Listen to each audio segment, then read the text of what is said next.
vamos lá. Eu vou entregar para vocês um material. Eu fiz essa primeira parte aqui, que eu vou estar dando para vocês. As outras eu vou estar colocando o PDF lá no grupo, aí cada um consegue imprimir o seu, entendeu? Então trouxe aqui somente o pessoal que está, deixar um com família, para dar para todo mundo. Nossa, a música ficar com certo mesmo? Aqui, Roberto. Quem é? Não consegui Quem é trocar. uma pessoa que está aqui? Vou limpar os R$50 aí? Leia. Foi. Obrigada.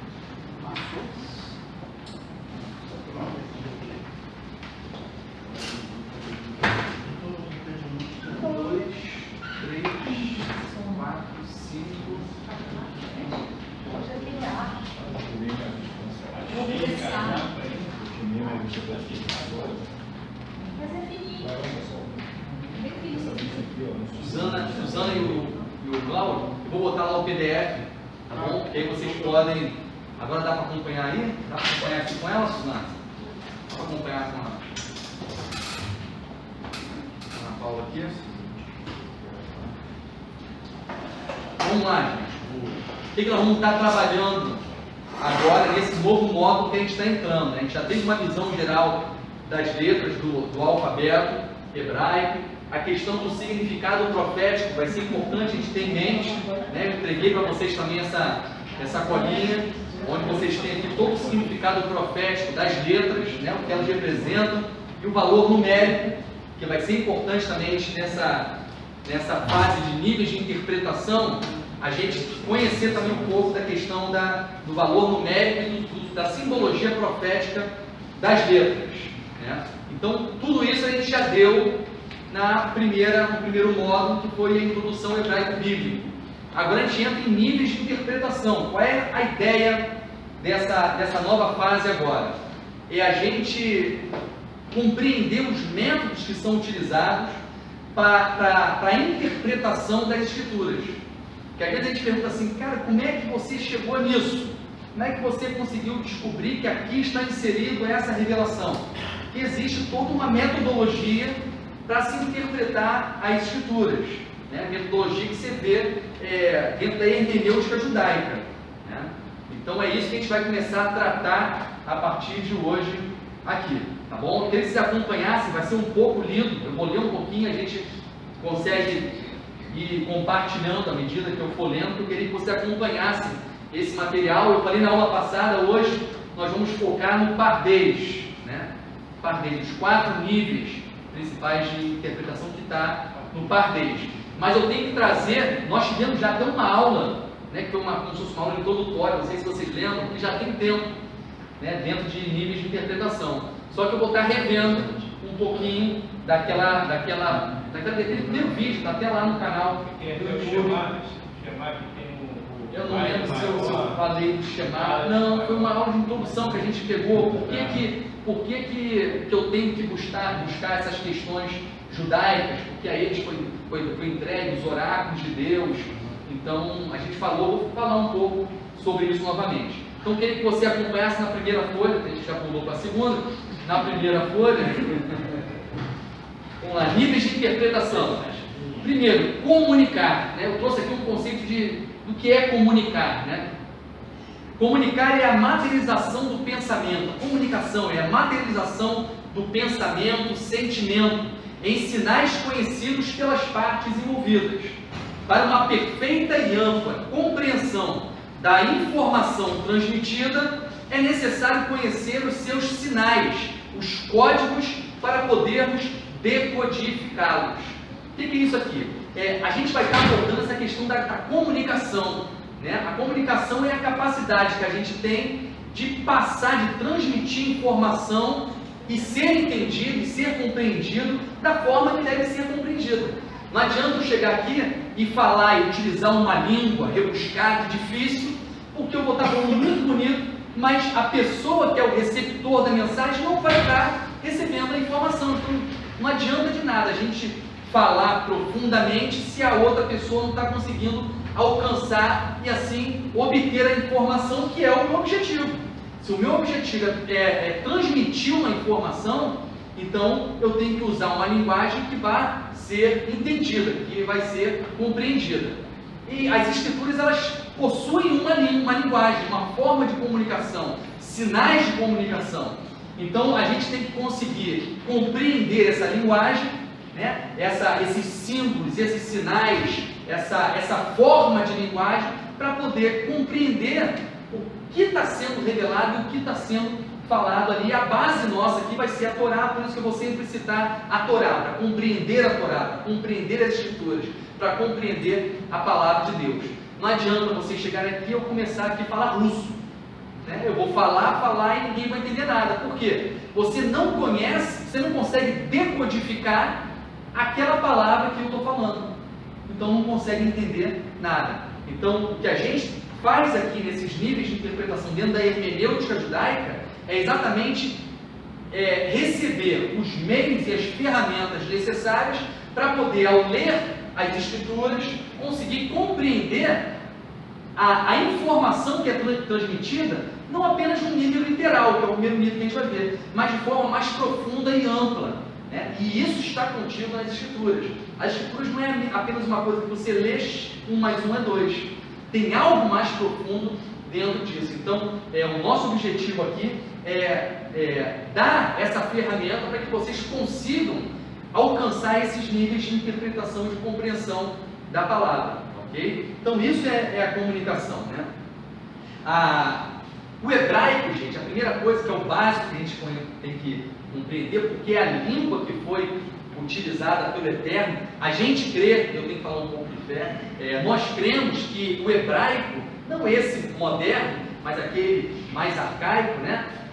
Foi a língua que o Eterno deu e utilizou para poder se comunicar com o homem, lá na criação, lá no Gan Éden. Então ali foi dada essa língua a esse povo. Então a forma de se comunicar original teria sido essa língua que dentro da cultura judaica é chamado de Lashon HaKodesh, língua sagrada, né? Porque a língua, por ser a língua que o Eterno entregou ao seu povo e se comunicou com ele, é uma língua específica, dada a um povo específico, para comunicar um conhecimento específico. Por que específico? Aí talvez você fale, mas espera aí, e Babel? Que houve aquela multiplicação de línguas, aí uns definem, não foram 70 línguas estabelecidas ali, que fazem referência às 70 nações, 70 povos, mas o que nós cremos, vamos lá, que originalmente, até aqui, a língua era uma só, e era essa língua que foi dada pelo Eterno, que é aquele hebraico. Vou falar assim, para que você entenda, aquele hebraico, aqueles sinais, aqueles códigos que foram dados para Deus se comunicar e trazer informação ao homem. E quando chega em Babel, ele preservou uma das línguas, era ainda o hebraico, e aquela língua ficou no âmbito de qual nação, de qual povo? Do povo escolhido pelo Eterno para ser um povo sacerdotal, um povo que ia revelar quem ele era. E para revelar quem ele era, eu tinha que compreender todos os meios de comunicação que ele utilizava para falar comigo. No decorrer, aqui a gente vai começar a perceber esses meios e a forma de comunicação do Eterno. Se o Eterno vier falar comigo pessoalmente, ele vai usar uma linguagem que eu compreenda, porque ele vai se fazer entender por mim.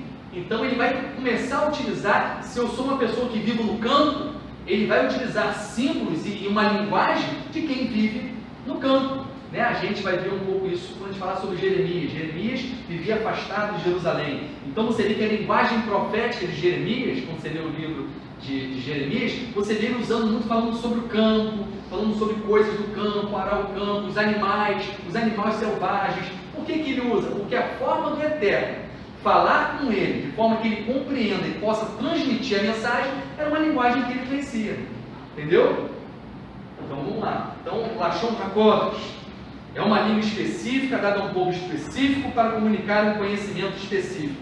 Por isso as letras, palavras da Torá, são as únicas que podem ser consideradas como pedras. Isso aqui eles colocam que a língua hebraica ela é vista como uma pedra. enquanto que as demais línguas são vistas como tijolos que o homem molda de acordo com a sua vontade, mas o hebraico não, é algo que foi dado pelo Eterno e ela é pedra, ela é algo permanente, ela é algo fixo, não feito por homens, mas pelo próprio Eterno. A língua hebraica e suas letras são de imensa riqueza de significado, trazendo com elas revelações profundas acerca do Eterno, de sua vontade e do que ele planejou e espera do homem. As informações contidas nas frases, palavras e letras são tão extensas que os eruditos do judaísmo tiveram que se debruçar nos estudos para alcançá-lo. Assim, se depararam com o fato de que até mesmo as letras individualmente, cada letra falavam, traziam por si mesmas informações, tanto em seus desenhos como em seus valores numéricos, significados pictográficos e até mesmo nas nekudot, que são as vogais, são sinais massoréticos, tá? Que a gente viu na última aula. Tagim, que são as coroas, são desenhos que são feitos, a gente vai ver isso depois, em cima das letras, e sinais de mutilação, né? Os sinais que são utilizados para o canto, né? O momento que pausa, o momento que ele eleva a voz, o momento que abaixa o tom ali. Então, todos esses sinais, os eruditos se debruçaram e começaram a ver que, por ser uma língua entregue pelo Eterno, ela era muito mais, falava muito mais do que a junção de palavras. No português, para a gente poder ter uma informação plena, eu tenho que ter uma frase, eu tenho que ter um conjunto de palavras para obter uma informação plena. Dentro do hebraico se descobriu, né, os eruditos descobriram, que não funciona dessa forma. Uma única letra, é como se eu pegasse a letra A, na verdade, no português você pega A, o que é A? O que é A? A é A. É uma vogal que produz esse som, né? A. No hebraico, a letra A, que pode estar equiparada a uma delas, o Aleph, a primeira letra, né, do alfabeto, ele não é só uma letra muda que pode produzir o som de A, E, I ou outro. Não é só isso. O Aleph, ele significa também o quê? Força. Líder. Guia. Guia vai um pouco mais para o lâmina, mas pode entrar aqui. Eu botei o primeiro, vai guia. Primeiro. Então, quando eu vejo uma letra, ela já vai estar transmitindo uma informação, já está trazendo uma revelação. Então, eles começaram a entender isso. Com uma única letra, eu já tenho uma informação, o Eterno já está falando algo. Eu não preciso de um conjunto de letras para formar uma palavra e um conjunto de palavras para ter uma informação plena. Com uma única letra, eu posso obter uma revelação tremenda. E eles foram descobrindo isso, assim como foram descobrindo depois que não só uma letra, mas que eles podiam mergulhar muito mais a fundo, até menos do que uma letra, eu posso ter revelação. Estou dando um resumo, gente. Então eles descobriram que, por exemplo, vou continuar pegando o Aleph, que eles podiam desmontar uma letra. E eles descobriram então que, na verdade, o Aleph nada mais é do que um conjunto de um Vav, um Yud e outro Yud. Então eles começaram a descobrir que aquilo podia desmontar, então ia ter 2 Yud e um Vav. E por aí eles vão trazendo a revelação e compreendendo. E chegam ao ponto que eles declaram o seguinte: eles dizem que as informações do Eterno dentro dessa língua chamada Lashon HaKodesh é tão profundo, e eles dizem o seguinte, que até mesmo nos espaços entre as palavras, no espaço vazio, Deus está falando. Eles dizem o seguinte: nós ainda não conseguimos compreender, mas até nos espaços Deus está falando. Quem sabe, né? Aí eu estou colocando aqui no ar, quem sabe em determinados espaços, que é o momento em que você para respirar na leitura, a pausa da respiração, é o Eterno produzindo novidade, produzindo vida, né? Para poder estar trazendo vida através das palavras. E por aí eles vão. Vamos continuar então. A partir dessas observações, gente, se tiver uma dúvida, pergunta, legal? A partir dessas observações, verificou-se ainda mensagens dentro de mensagens, muitas codificadas em uma ordem lógica, matemática perfeita, que só uma inteligência divina poderia ter realizado. Vou explicar isso aqui, a gente vai ver isso aqui no decorrer dessas aulas, gente.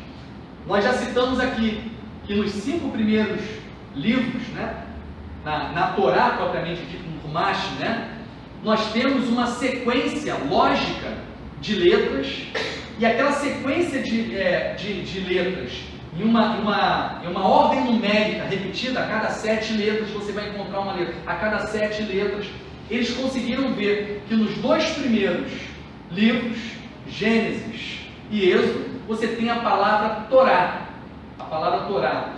da direita para a esquerda. Nos 2 últimos livros você tem a palavra Torá, só que escrito de trás para frente, então indo em direção ao centro, que é Levítico. E em Levítico nós temos uma sequência também ordenada, aonde revela o nome do Eterno, Yud, Re, Vav, Re. E isso, gente, dentro de 5 livros, de Gênesis até Deuteronômio. E isso revela que na verdade a Torá nos leva ao Eterno, revela o Eterno. Agora, qual mente humana ia ter capacidade de pensar isso e fazer uma sequência dessa para dar certo? Então, o que eles dizem, somente uma inteligência divina poderia fazer tal coisa. Assim começamos a ver que ao demonstrar frases ou palavras inteiras, sempre em uma ordem lógica, uma nova mensagem contextualizada surgia. E ao desmontarmos uma única letra, o que eu falei aqui, o mesmo ocorria. Esta desmontagem de frases e palavras se faz de diversas formas, porém, nesse estudo, veremos pelo menos 3 formas. O que é desmontagem, gente? Você tem uma frase, né? Tem 1, 2, 3 palavras formando uma frase, por exemplo. Eles desmontam isso aqui. Desmontam uma palavra, separando as letras, desmontam uma frase, desmontam uma palavra e desmontam as letras. Mas o que nós vamos ver aqui? Que eu tive que simplificar. O Talmud, depois a gente vai ter uma aula só sobre isso. O que é o Talmud, o que ele trata, como é que é organizado o Talmud, isso tudo a gente vai ver. Se ele tem alguma importância, se ele pode trazer algum conhecimento para a gente ou não, a gente vai estar vendo isso também. Mas o Talmud, ele diz que existem 32 formas ou metodologias de se interpretar a Torá. 32 formas aqui, não vamos dar 32 formas, é claro, então a gente simplificou. E nessa desmontagem, por exemplo, nós vamos falar de pelo menos 3 formas. A primeira, chamada de Rashi Tevot. O que é isso? Rashi de Rosh. Rosh é o que? Lembra, né? Rosh, cabeça, primeiro. A mesma palavra está em Bereshit, Resh, primeiro, princípio. Então, Rashi Tevot é o que? Quando você pega a primeira letra de uma palavra. Então, quando eu pego aqui apenas as primeiras letras, hebraico da direita para a esquerda, eles pegam as primeiras letras de cada palavra de uma frase e juntam essas 3. E aí formam uma palavra e tem uma revelação. O nome disso, Rashi Tevot. A outra, Sofet Tevot, de Sofit. Lembra? Sofit, Nun Sofit. As letras Sofit são aquelas que terminam uma palavra. Então, Sofit Tevot, eles fazem o quê? O contrário disso. Eles pegam as últimas letras de cada palavra e ali formam também uma palavra que vai trazer uma revelação. E a terceira forma, Rashi Tevot mais Sofit Tevot, onde extraímos primeira e última letras de uma palavra. Um exemplo que a gente tem, que a gente viu esses dias, a gente viu uma palavra, foi com Saulo, na aula que o Saulo estava dando. Quem estava naquela aula que o Saulo deu? Saulo estava dando uma palavra, uma aula sobre a palavra, foi Ahavá, acho que foi a palavra Ahavá.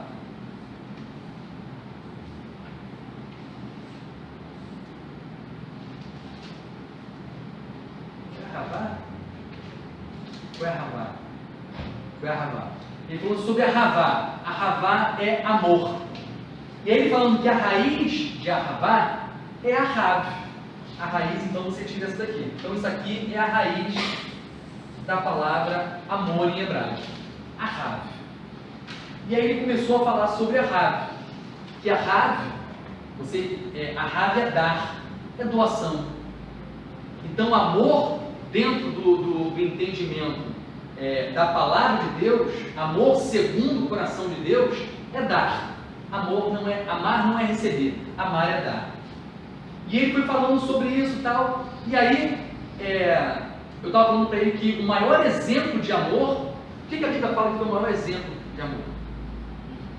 Foi o amor do Pai.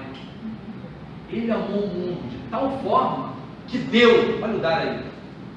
O Pai amou o mundo de tal forma que resolveu dar o seu filho. Natan é presente, né? É presente, é dádiva, presente.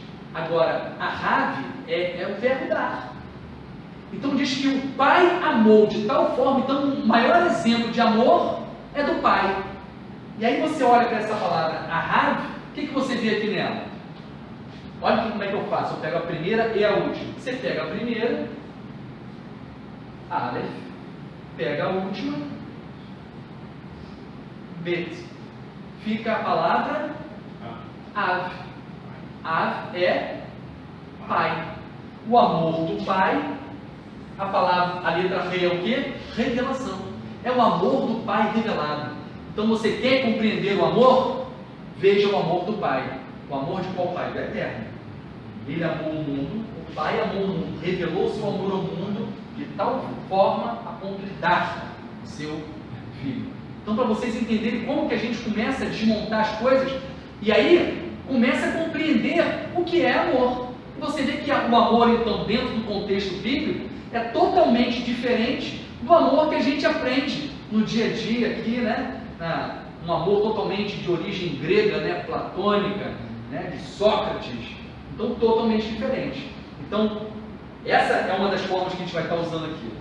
Durante esse estudo, veremos ainda os acrônimos, outros chamam de acrósticos, né? Palavras onde cada letra representa uma nova palavra, formando assim uma frase, uma mensagem plena. Isso é muito comum nas escrituras, gente. E é importante que, por exemplo, eu queria que você entendesse isso, qual a importância. Eu queria que vocês conseguissem, vibrassem com isso, porque isso faz com que você olhe para a palavra com uma outra dimensão e potencialidade. Porque você pega a Bíblia e você lê lá, aí o Monte Moriá. Você vai ler o Monte Moriá. O que tem de revelação nisso? Monte Moriá, um monte chamado Moriá. Aí você, o mínimo, vai falar isso, é um monte chamado Moriá. Mas quando você entende que existe isso aqui, acróstico ou acrônimo, eles pegam a palavra Moriá, e na verdade Moriá, né, vou botar em português, Moriá. Por quê? Eu tenho que dizer esse nome. É um acróstico. É Macom, Re, Iá. Iá é o nome do Eterno, de algo. Macom, lugar. Re, de ver. Então, o que é Moriá? É o lugar aonde Deus é visto. Então, aí eu consigo entender que Moriá, né, aquele monte lá, é um lugar onde se vê Deus, se vê o agir de Deus, se contempla Deus, onde pode se ver Deus, o lugar onde Deus é visto, Moriá. Então isso é o acrônimo. E por fim, veremos ainda que existem muitas palavras com a mesma formação de letras ou muito próximas, algumas derivadas da mesma raiz, outras não, porém com uma mesma conexão de sentido. No hebraico você vai ver que existem palavras que são formadas pela mesma sequência, né, de letras. Vamos lá, tem uma palavra formada por 3 letras. Você vai ver que existem outras palavras com a mesma formação, mas com sentidos diferentes. Isso é uma coisa. E outras têm um sentido diferente, mas é próximo. Existe uma correlação com o texto que você está lendo. Então você consegue utilizar isso e trabalhar também isso aqui. Tá ok, gente? Até aqui foi Vamos passar. Na questão do Moriá, os rabinos chegaram a essa conclusão por causa do Moriá. Então eles que detectaram que ali era uma frase. Né? Pegando cada letra. É Macom, Delícia, isso aí. A seriedade para com a observância de tudo que o Eterno nos comunica é tão grande que até mesmo os espaços existentes, já falei sobre isso também, entre as palavras e as pausas possuem sentido, não estão ali por acaso. Israel, gente, aí é o que eu tinha falado até no primeiro vídeo, mas é importante a gente entender isso no início desse estudo aqui. O Eterno escolhe um povo a quem deposita os oráculos de Deus foram entregues a esse povo.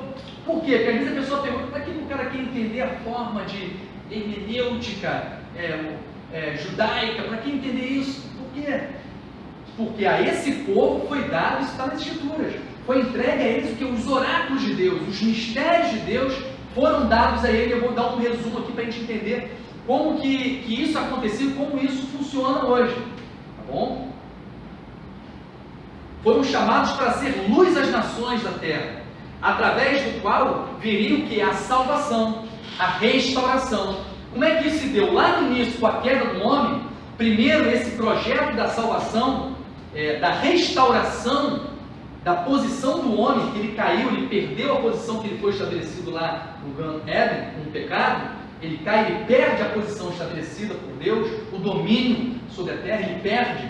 Então, para que houvesse a salvação e a restauração daquela figura original estabelecida por Deus, Deus então projeta um plano. A gente chama de plano da salvação, né? A gente chama de plano da salvação. E esse plano inicialmente se deu através de uma linhagem. Viria através de uma linhagem. Por isso que diz lá que Caim, Adão e Eva tiveram Caim e Abel. E aí eles ofereceram lá o sacrifício ao Senhor. E qual foi o sacrifício que foi aceito? Abel. Diz que Deus se agradou de Abel.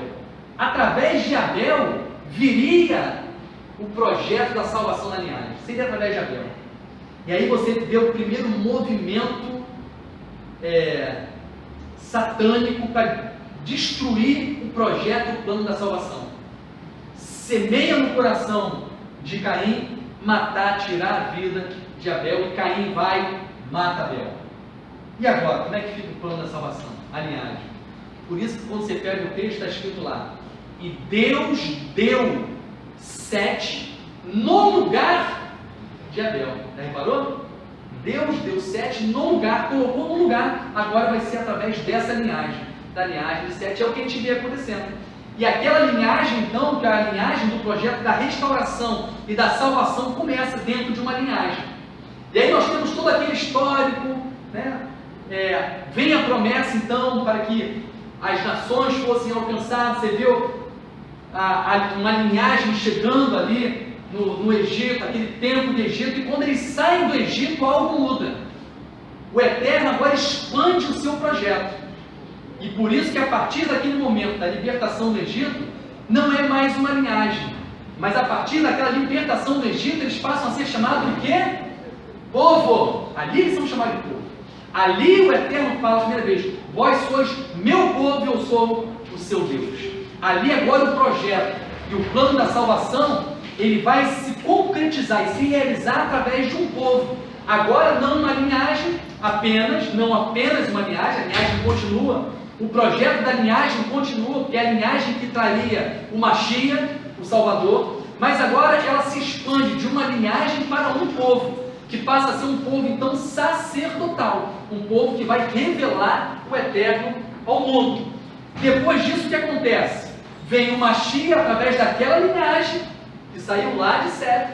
Então ele vem trazendo essa restauração como instrumento dessa restauração e da salvação, por isso o nome Yeshua, né? Que quer dizer a salvação vem de Yah, né?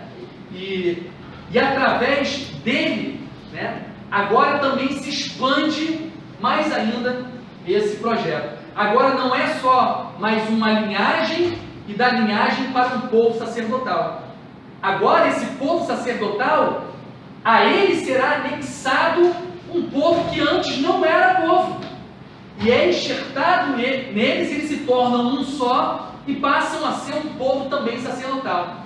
Então, por isso que diz, vós que não eram povo, agora pois, sois povo de Deus, nação santa, povo de propriedade exclusiva de Deus, sacerdócio real. Então, passamos então a estar inserido nesse projeto de restauração e de salvação e um projeto sacerdotal para revelar o eterno ao mundo. Deu para entender até aqui?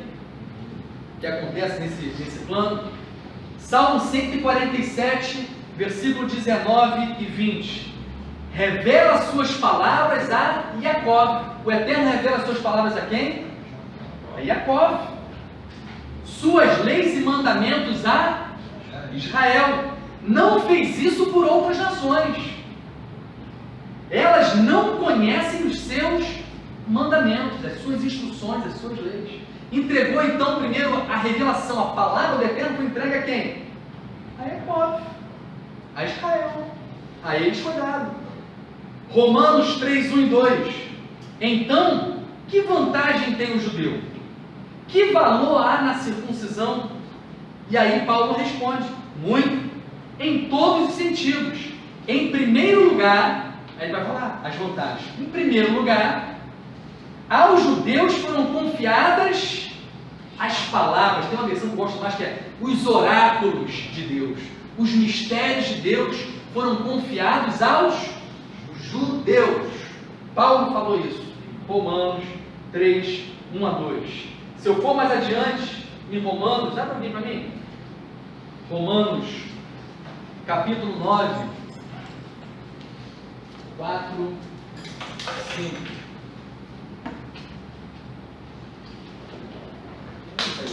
Romanos o quê?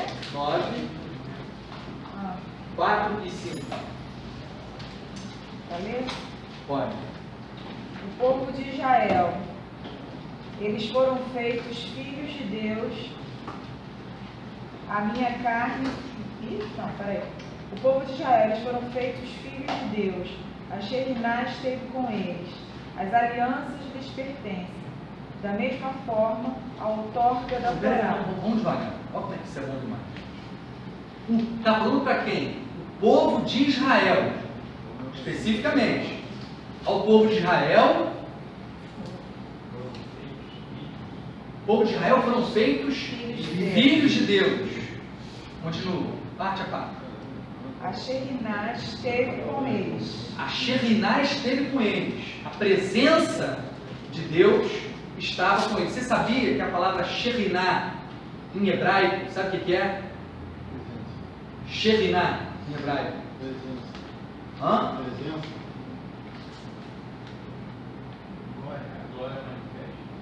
A revelação que a gente tem é essa, que a gente fala é isso. Sherinah, mas Sherinah em hebraico é uma palavra, é a palavra vizinho.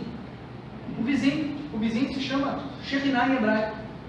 Vizinho em hebraico moderno é Sherinah. Por quê? Qual a relação? Porque vizinho, dentro do entendimento dele, é aquele que está próximo, é aquele que está ali do seu lado. Então, quando fala da nuvem de glória, é porque a nuvem de glória era a presença ali com você, ao seu lado, próximo de você. Então, fala dessa aproximação. Por isso, Sherinah, tá bom? A Sherinah estava com eles, esteve com eles. As alianças lhes pertencem. Ai, para, gente, olha só. As alianças. Marca o plural aí, gente. Era a aliança. A aliança de Moisés somente? Não. As alianças pertencem a eles. É isso? Está aí? Isso. Pertencem a eles. Então, as alianças, se você falar de duas alianças, a antiga aliança e a nova aliança, as duas pertencem a eles. A nova aliança pertence a eles. A primeira aliança é a segunda. As alianças, está no plural, pertencem a eles. O que mais? Da mesma forma, a outorga da Torá. Da mesma forma, a outorga da Torá. A palavra foi entregue a eles, foi dada a eles. O que mais? A adoração no templo. A adoração foi dada a eles. Gente, você não está lendo um texto do Antigo Testamento, não. Está lendo um texto dito por Paulo. O que mais? E as promessas. E as promessas. Então foi dada a eles. Só tem uma forma de você alcançar as alianças. Só tem uma forma de você também ter as promessas. É enxertado. É enxertado. Quando a gente é enxertado, a gente tem acesso. E passamos então a ser o quê? Co-herdeiro. Co-participante. Co-participante com. Herdeiro com.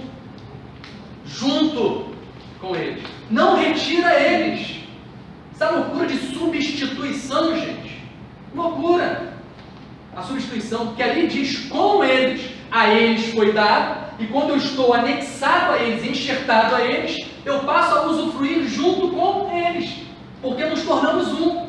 Fomos enxertados. Participantes da mesma bênção, da mesma promessa, das mesmas alianças. De tudo. Com eles. Eu me empolgo, gente. Desculpa. Glória a Deus.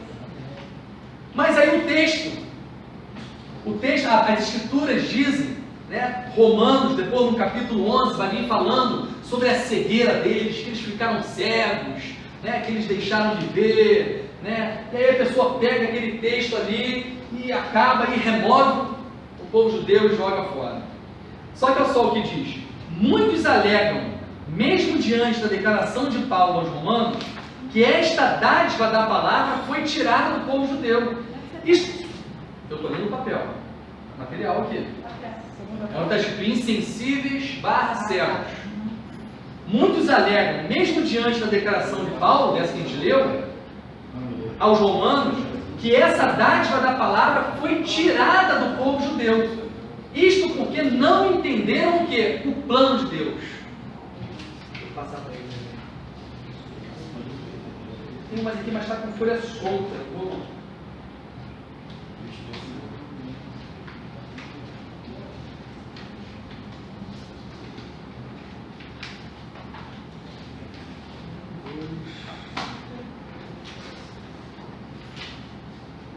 Aí depois você Pastor, o senhor ainda não falou o 5 do Romano 9, o senhor só leu 4. Aí então deu 5.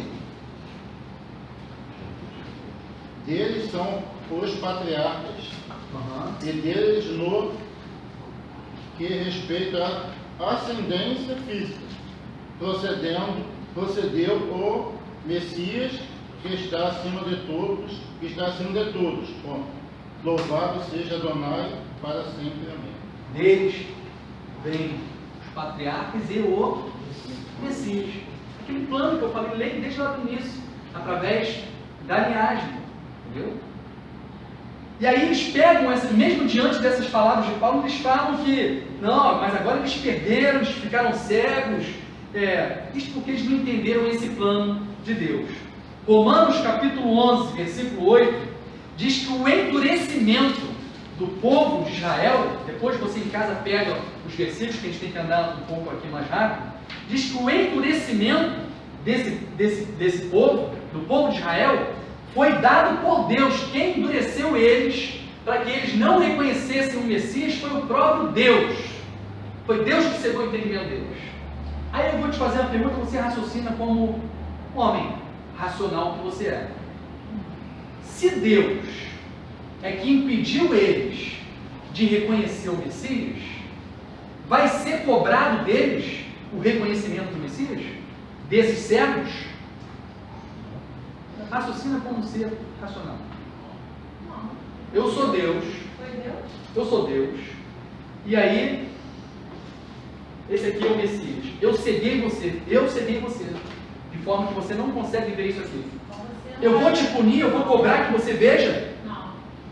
Que Deus é esse, gente? Que vai cegar você para você não ver isso e vai condenar você porque você não viu isso. Aí eu falo para vocês, o judeu que foi cegado, olha só o que eu estou falando, olha as minhas palavras, o judeu que foi cegado pelo Eterno, que foi impedido pelo Eterno de reconhecer Yeshua como Mashiach, Isso será cobrado dele? Não. Não. Mas calma aí. Tem mais. Vamos continuar.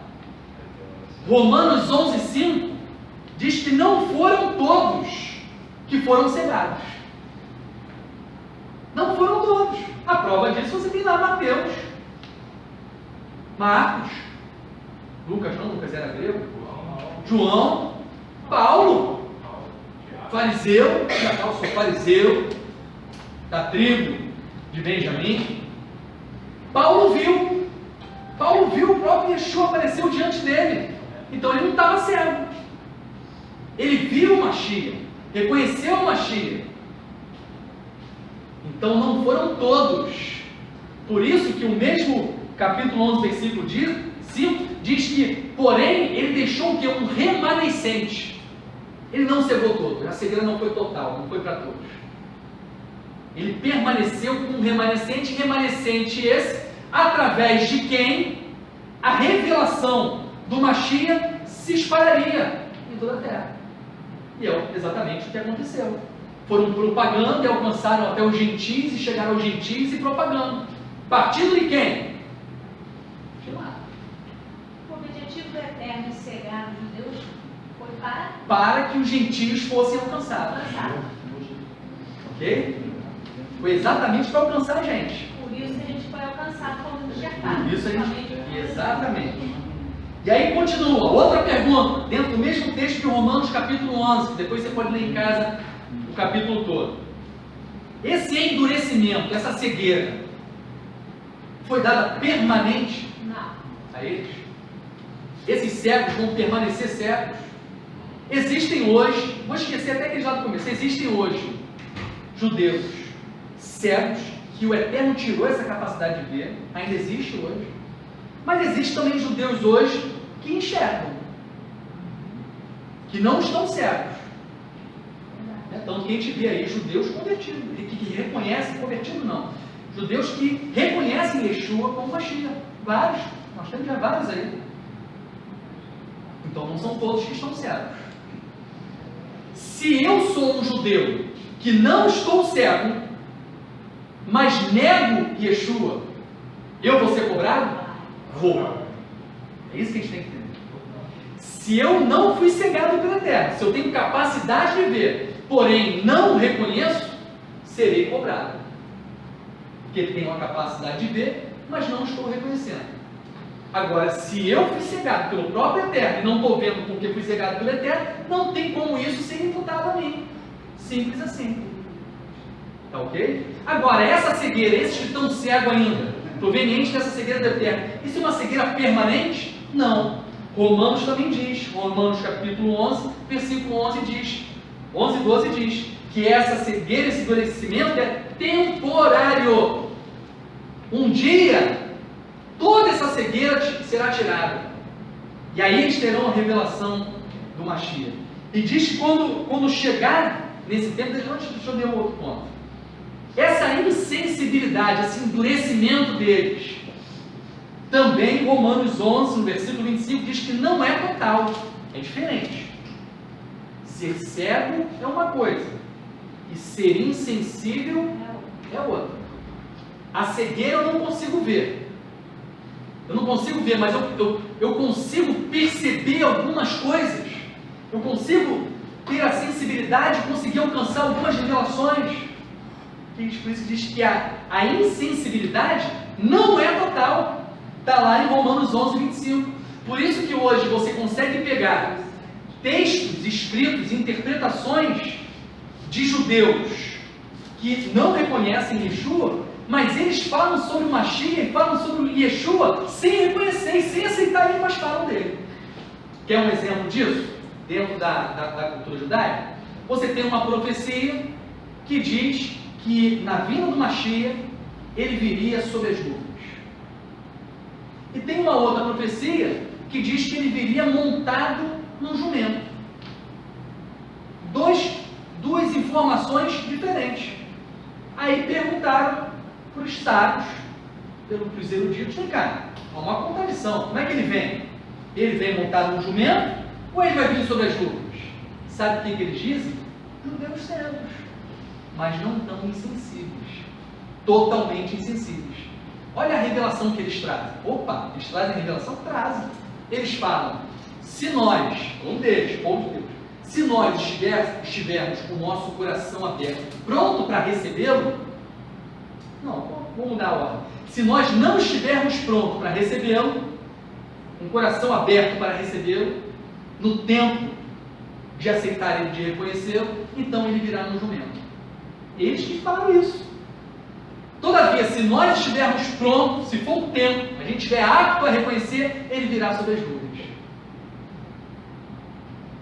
Jesus, o Mashiach, veio a primeira vez, eles estavam prontos para recebê-lo? Como que ele veio? Montado no jumento. E a próxima vez, como é que diz que vai vir? Vai vir sobre as nuvens. Eles já vão estar prontos para receber.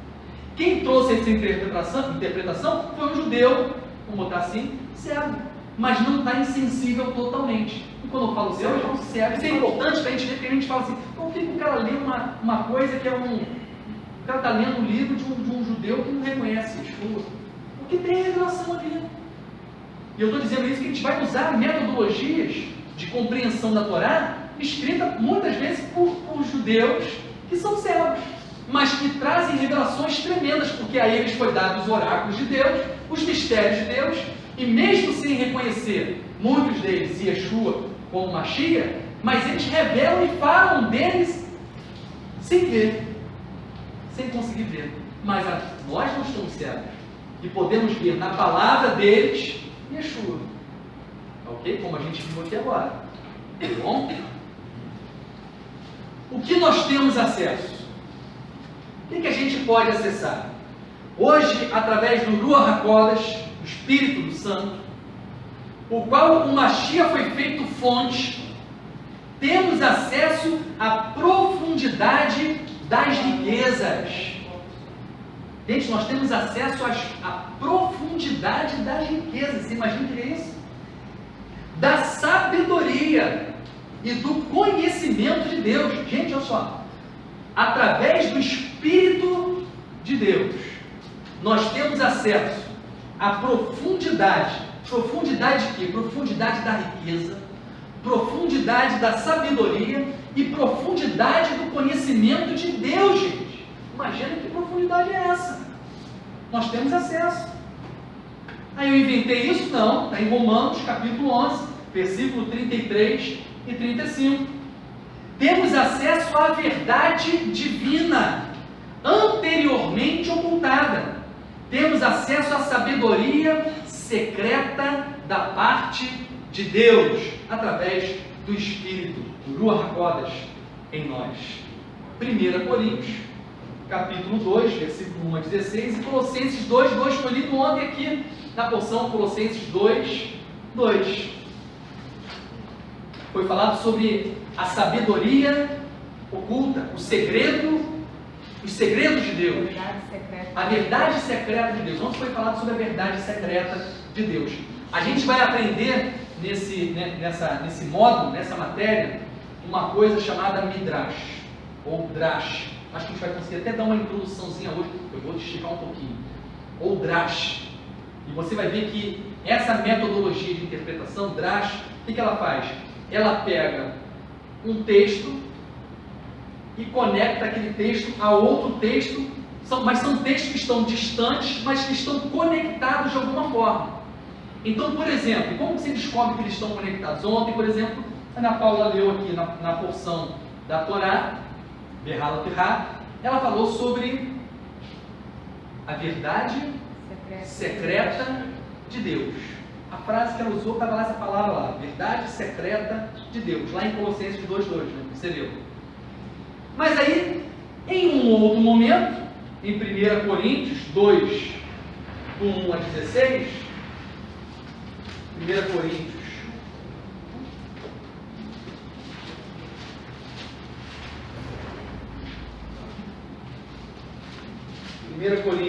2, do 1 ao 16, será que existe alguma conexão de Colossenses 2:2 com esse texto? Vamos ver. Quanto a mim, irmãos, quando estive entre vocês, não foi com suprema eloquência ou sabedoria que lhes anunciei a verdade divina anteriormente ocultada. Pois decidi que enquanto estava com vocês, me esqueceria de tudo que não fosse Yeshua, o Messias, e este como alguém executado na estaca, como um criminoso. Também estive com vocês como alguém fraco, nervoso e trêmulo por causa do medo. Nem a pregação, nem o conteúdo da minha mensagem baseavam-se em palavras persuasivas de sabedoria. Então ele está falando que quando ele esteve ali falando, ele não falou com a capacidade, com a sabedoria do homem, e sabedoria que ele possuía. Paulo estudou aos pés de Gamaliel. Então não era um iletrado, era alguém com conhecimento e com bagagem. Mas ele não utilizou do seu conhecimento, da sua capacidade, da sua sabedoria, para falar a eles aqui o que está dizendo. E ele vai continuar e vai dizer, como foi que ele falou então? Mas na demonstração do poder do Espírito. Aí o cara que gosta de um fogo fala, ih rapaz, então ele chegou lá e curou, né, ressuscitou, sapateou, profetizou. Você vai ver que o poder aqui, que ele diz, não é esse. O poder aqui foi de um conhecimento revelado pelo Espírito. Olha lá. Para que a confiança, a fé de vocês não fosse depositada na sabedoria humana, mas no poder de Deus. Quando fala poder, gente, está falando do Espírito. Lembra? Atos. E recebereis poder ao descer sobre vós o Espírito. Entretanto, existe uma sabedoria da qual falamos aos que são suficientemente maduros para ela. Não se trata, porém, da sabedoria deste mundo ou dos líderes deste mundo, que se encontram no processo de desaparecimento. Ao contrário, comunicamos a sabedoria secreta da parte de Deus. Veio o Drash. Oi? A primeira está com aspas, ele botou. A segunda não. Olha só o termo que ele está usando. Colossenses 2:2, qual é o termo, Ana Paula? Sabedoria secreta de Deus. Agora ele falou, sabedoria secreta da parte de Deus, que foi ocultada até agora. Contudo, antes de a história ter início, Deus decretou que nos traria glória. Nenhum dos líderes deste mundo a entendeu, pois se eles o tivessem feito, não teriam executado o Senhor, de quem essa glória flui. Gente, sabedoria secreta de Deus. Sabedoria secreta de Deus nos é dado, nos é revelado através do Espírito. Então, através do Espírito, nós temos acesso, gente, a toda a sabedoria secreta, a profundidade da riqueza, da sabedoria e do conhecimento de Deus. Porque é através do Espírito que nós conhecemos quem é Deus, a sua vontade, o seu querer, o que o agrada. Haverá um tempo, engraçado, quem está acompanhando aí a série lá, que está falando do Apocalipse, né? Versículo 10 e 11 fala sobre isso. Então, aí fala da destruição da palavra. Amigo, o projeto de Deus está além. Enquanto Satanás está estabelecendo um plano, Deus já projetou algo desde o início. Se destruírem essa palavra hoje, que diferença faz? A palavra deve estar em teu coração, na tua mente, em teu coração. A palavra seremos nós seremos a palavra viva. Através da... Eu não preciso... A palavra tem a sua importância, não estou tirando a importância da palavra escrita. Nós temos acesso a ela, está disponível. Mas a palavra real e o acesso à vontade de Deus e à instrução de Deus está em nós através do Espírito hoje. Porque Abraão, na época de Abraão, não existia ainda os mandamentos. Então, como que ele obedeceu o Senhor? Existia os mandamentos. Existiam os mandamentos. Não, antes Você não foi tinha, dez. existiam os mandamentos. Ah, Os mandamentos, eles se materializaram no Sinai, mas eles já existiam antes. Desde o Éden já existia mandamento, Sim, já mas não existia instrução. escrito. Não havia escrito, materializado. Tanto é que José virou e falou o que quando a mulher de Potifar tentou agarrar ele? Pecaria eu contra o meu Deus? Mas quem falou para ele que adultério é pecado? E o que é pecado? Não é transgressão da iniquidade? Não é transgressão da lei? Iniquidade não é transgressão da lei? Como é que ele fala? Transgrediria eu a lei de Deus? Que lei? A lei só não era escrita, mas a lei e a vontade de Deus e a instrução de Deus era presente. Gente, é só olhar para o Éden. Todavia, desse fruto não comerás. Não coma. Instrução, lei. Não coma. Se comer, morrerá. Lei. O próprio Adel, quando Deus recebeu de Deus a instrução sacerdotal. E foi dito a ele: olha, o pecado jaz à porta, Caim. O pecado jaz à porta. Ou melhor, a transgressão da lei, a transgressão à minha vontade, à minha instrução, já está perto de você. Cabe a você dominar e não transgredir. Então você já tinha a instrução, a vontade de Deus já era revelada, sem você ter ela materializada. O que houve no Sinai foi o quê? A materialização daquela instrução que já existia. Ok, gente? Tranquilo aqui, né? Vamos onde eu estava. Então nós temos acesso. Então conheçamos, está lá em Profeta Oséias, capítulo 6, versículo 3. Conheçamos e prossigamos em conhecer ao Senhor. Precisamos prosseguir nesse conhecimento, em descobri-lo, né? E ele quer ser descoberto. Isso é que é interessante na palavra. Amém, gente? Então essa foi a introdução, para a gente poder entrar, para a gente poder entender que eles são fonte ainda, né? Porque a cegueira não foi a todos, a cegueira que foi colocado, aqueles que foi colocado não é permanente, ela é temporária, e a insensibilidade, o endurecimento deles não é total. Então eles ainda recebem revelações e oráculos de Deus, mistérios de Deus ainda são entregues a eles. E nós temos então eles como uma fonte desses mistérios que são revelados. Utilizamos também aquilo que é dado a eles. Então vamos para o primeiro, a primeira área. Acabou não, irmã? Já está guardando. Achar que eu vou parar, eu paro. Não. Eu pensei. O primeiro ficou perfeito? A primeira parte, vou tentar dar pelo menos uma introdução aqui, gente. A primeira coisa que nós vamos ver é isso aqui.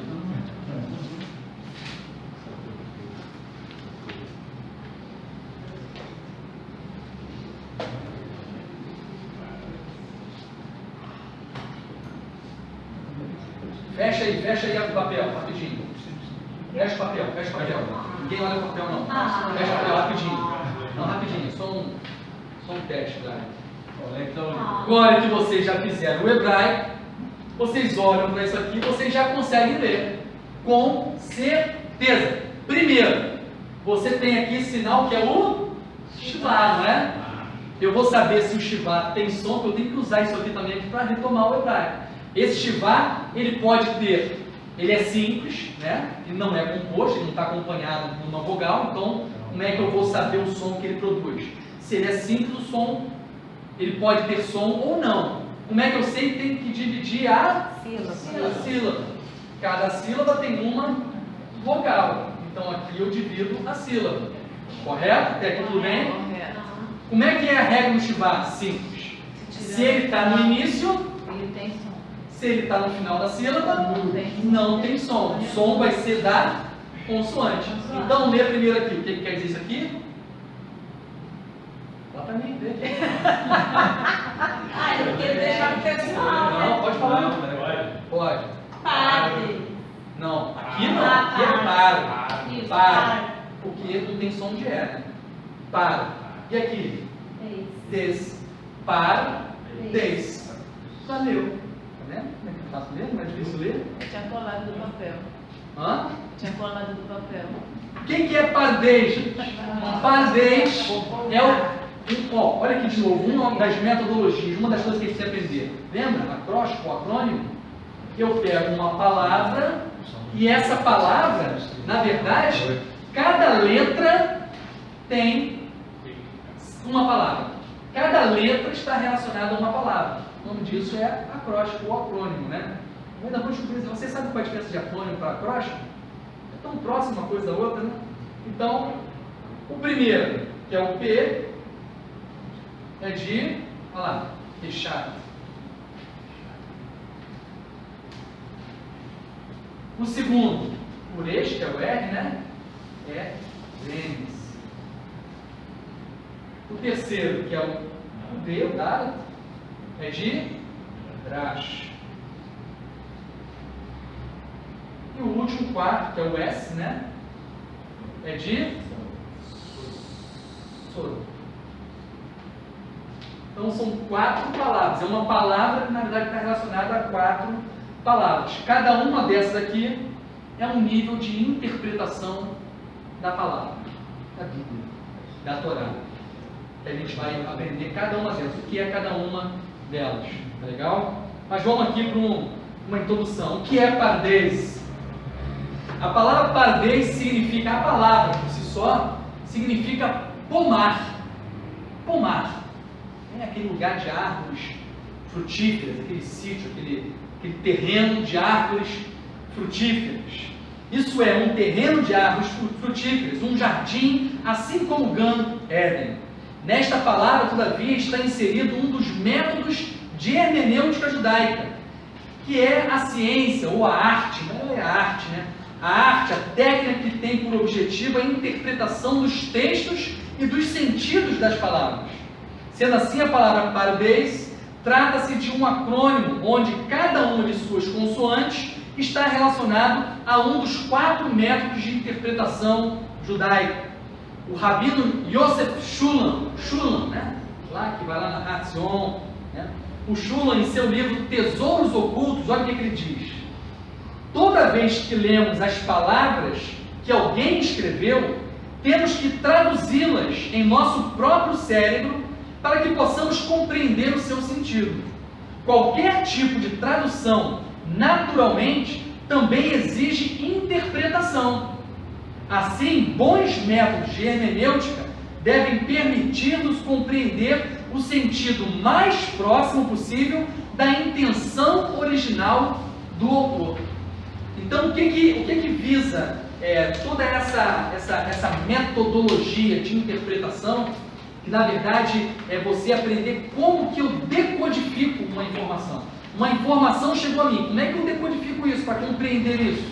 Eu preciso, uma coisa que você aprende até em direito, né? Em direito, quando você estuda as leis, você vê que existem alguns momentos em que há uma dúvida de interpretação e de entendimento de uma determinada lei.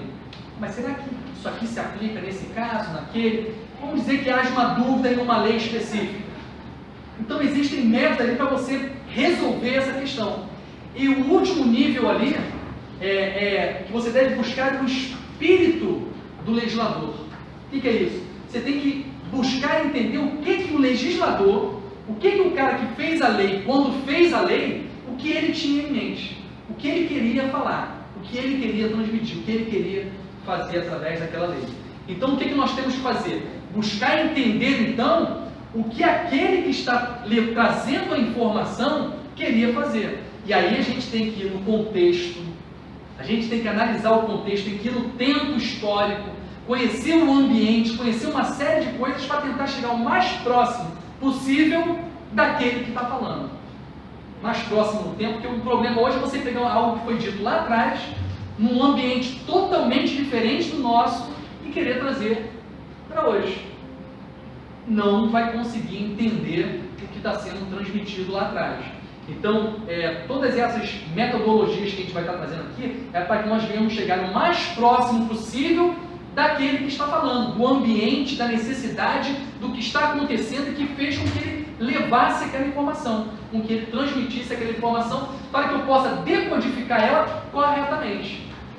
Ok, gente? Até aqui tudo bem? Vamos lá. Então, passou. Interessante ainda, e é bom termos isso em nossa mente, enquanto estivermos abordando o presente tema, é o fato dos estudiosos da Torá relacionarem o pardês à figura de uma árvore, onde o fruto, aí você tem uma coisa interessante, está lá no desenho. Lá no desenho, volta no desenho. Eu vou parar aqui, a gente só vai ver o pardês, cada um deles, na outra aula nossa, tá, gente? Mas qual a relação que eles fazem do pardês com uma árvore? Eles dizem que esse primeiro nível, chamado Peshat, e aí eu vou dar só uma introdução aqui, o que é o Peshat? O Peshat é a interpretação literal. Vou falar assim, bem curto, depois a gente trabalha isso. É a interpretação literal, é o que você leu. Primeiro nível, é o que você está lendo, está escrito aqui.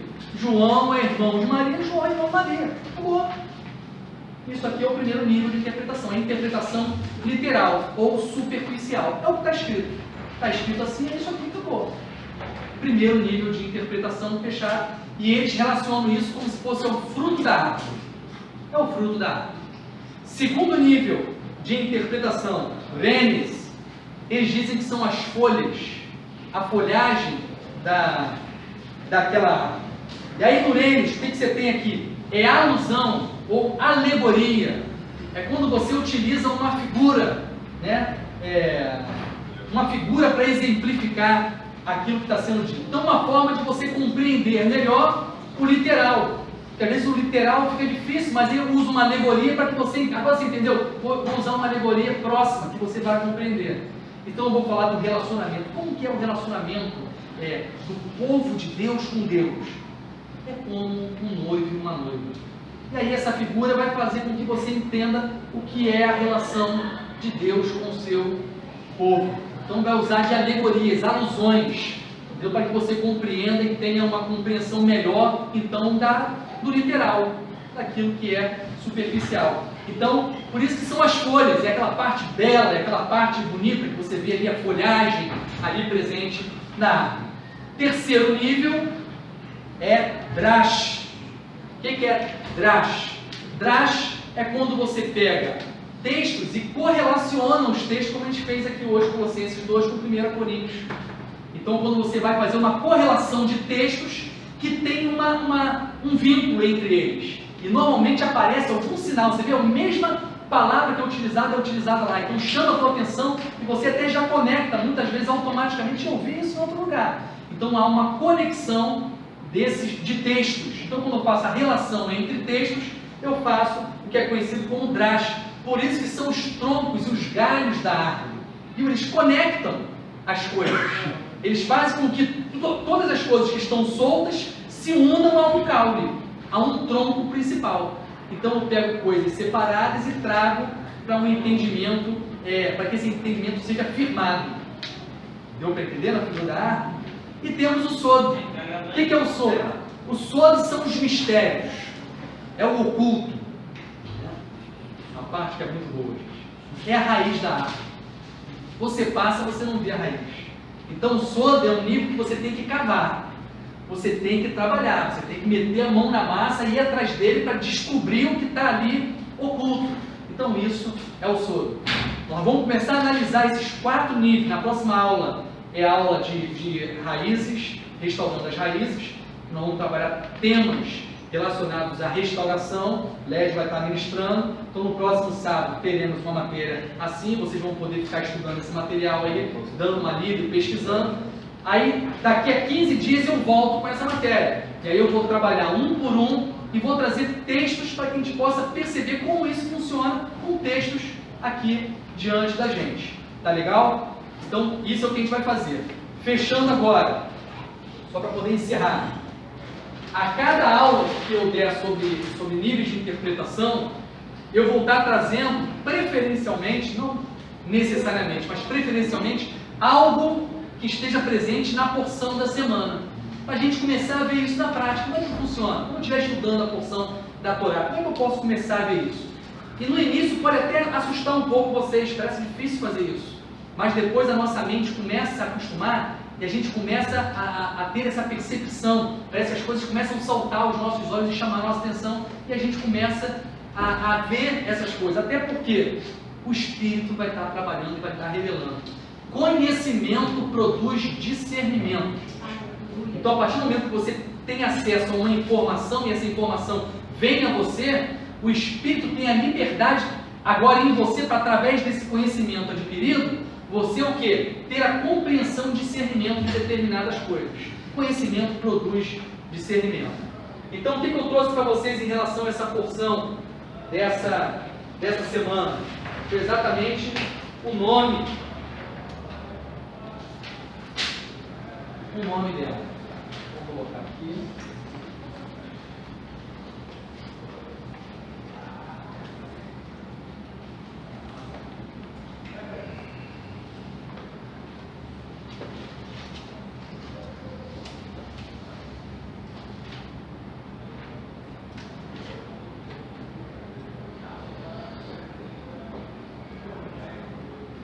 Alguém lê para mim? O que está escrito aqui?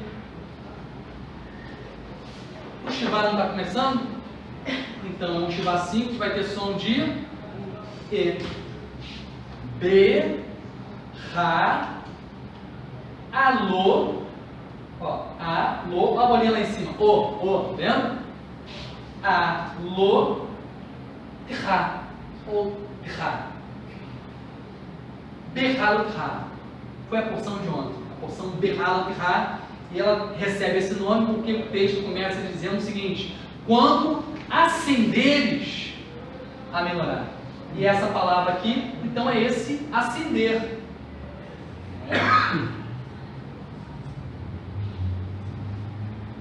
Acender, de pegar a menorá e acender ela. E aí a gente começa a ver, mas será que é só acender o significado dessa palavra que está na porção? Primeira coisa, essa palavra ela só é utilizada, o acender só é utilizado dessa forma quando as escrituras falam de acender a menorá. Só quando fala de acender a menorá, usa essa palavra no sentido de acender. Qualquer outra coisa que você for acender na palavra, que não seja menorá, não vai estar escrito assim, vai estar escrito lehadlik, que nem a nossa oração de acender a vela. Lehadlik neshel Shabbat, acender as luzes do Shabbat. Por quê, gente? Porque essa palavra acender, vinculada a menorá, ela é muito mais profunda do que acender, do que botar fogo em alguma coisa. Por quê? A raiz dela está aqui, ó. E aí talvez você tenha já uma dúvida: como é que eu encontro a raiz? Eu um dia vou trazer o computador e vou mostrar para vocês alguns caminhos dentro da internet que você pode acessar o texto e você vai clicar aqui e ele vai dizer qual é a raiz dessa palavra. Talvez você tenha dificuldade ainda de localizar a raiz. Você vai ver que você vai descobrir lá na internet, usando o site, ele vai clicar nessa palavra, vai te dizer o significado dela e a raiz dela. Aí você pega a raiz dessa palavra, esse livro também ajuda, que ele vai trazer essa raiz, vai dizer todas as palavras derivadas dela. Olha só que legal. Todas as palavras que são derivadas de alô, alô. E aí ele vai me dar aqui que alô, na verdade, vem de Alá. E Alá, não aquele Alá que você está pensando, não, tá? E Alá quer dizer subir, escalar. Então está falando de subir. Olha só, já é diferente de acender, de botar fogo. E você repara que subir, quando você põe um fogo, qual é o movimento da chama? Faz um movimento para cima. Viu a chama? Como é que faz o movimento para cima? Então fala de subir. Então aquilo que está revelado na menorá leva você a um nível mais alto. Está falando de uma conexão. Está falando de conexão, de exaltação. Ok? Aí você tem outras palavras que eu separei poucas para não ter que ler tudo. Outra, olá. Olá vem da mesma raiz. E olá é holocausto. Lembra? Oferecer sacrifícios de como é que fala? De elevação. Viu lá? Sacrifício de elevação. É a palavra olá. Porque aquele sacrifício, quando é queimado, a fumaça sobe ao Eterno, é apresentado ao Eterno. Fala então de conexão, de subir ao Eterno, de ir em direção ao Eterno. Olha só que coisa linda, gente. Outra, Elion. Eu vou falar de El Elyon, Deus Altíssimo. Elion também vem dessa mesma palavra, por isso que é Altíssimo. Posição de exaltação, de estar sobre, de estar acima. E a palavra Al, você vê muito nessa porção, quando vai falar, e colocou lá à frente do exército da tribo de Judá, vai ser fulano. E sobre o exército, e sobre a tribo de fulano vai estar Joaquim, e vai estar fulano, e vai falando aqueles que estariam sobre. Aí usa a palavra, que na verdade é uma preposição, Al. Al é estar sobre, está em cima. Está falando da posição de um líder. Líder, está falando de liderança. O líder de cada tribo.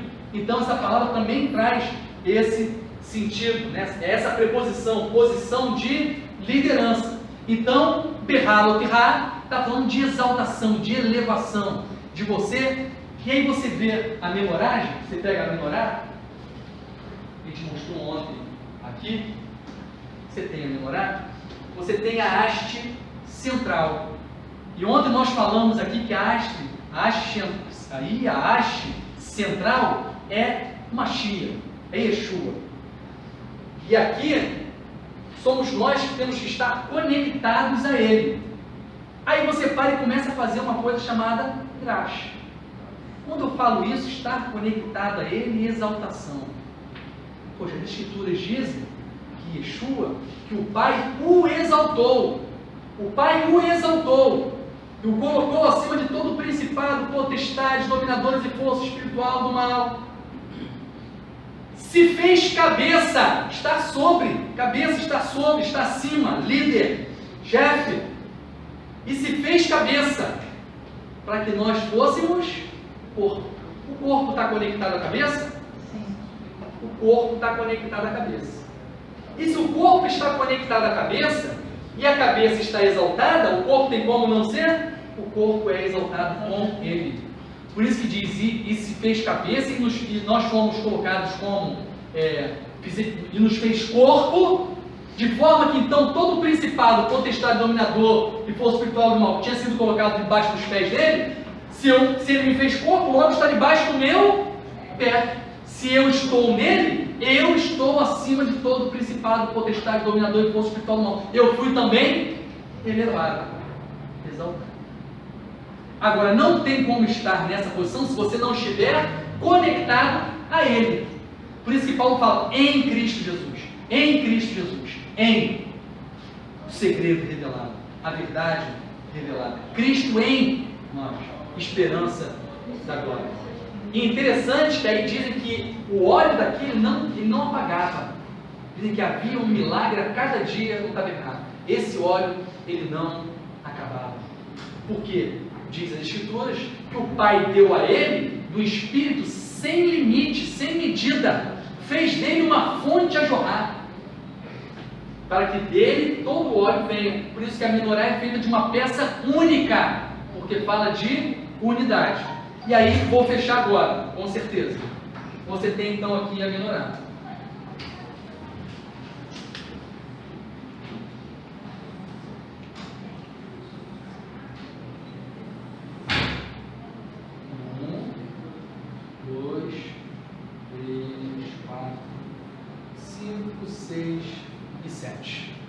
Não tem? Com o tempo você vai começar a fazer essas conexões. Eu tenho 7 hastes. Gênesis capítulo 1, versículo 1. Tem quantas palavras em Gênesis capítulo 1, versículo 1? 7. Fala aí o texto original para mim. Bereshit, Bará, Elohim, Et, Hashamayim,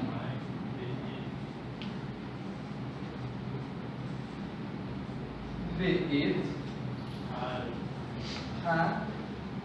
Ha-Ares.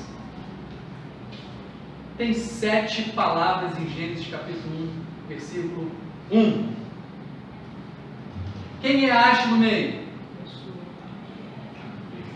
Qual é a palavra que está aqui? Et.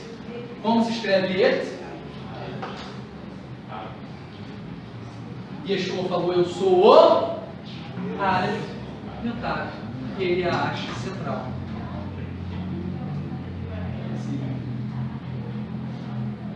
Entendeu, gente? Fechou? Pode ter precedente. Não pode ser.